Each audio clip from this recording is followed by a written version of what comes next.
Ito kasi yan mga brad, no? Totoo naman talaga na kapag wala kang pera at wala kang napapatunayan, no?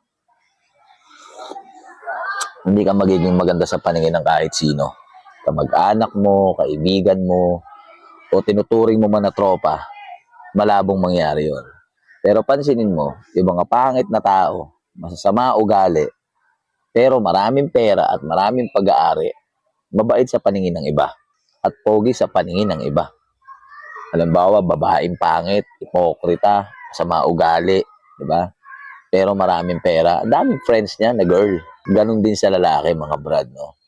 Kung ikaw, masama ugali mo, no? Plastic ka, no? Marami ka naman pera. Pito kotse mo, no?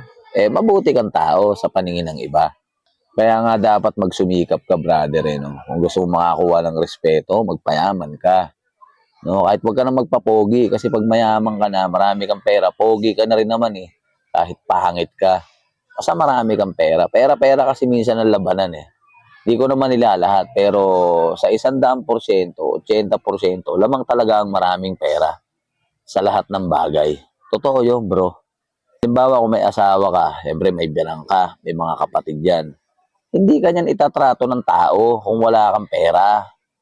Ang tingin sa inyan, basura. Ngayon, balik rin naman natin sitwasyon.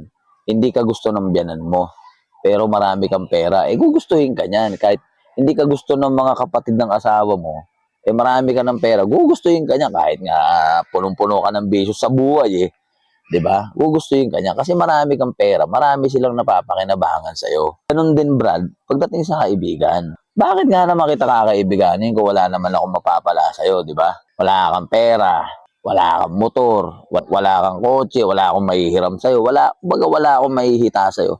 Bakit nga naman kita kakaibiganin?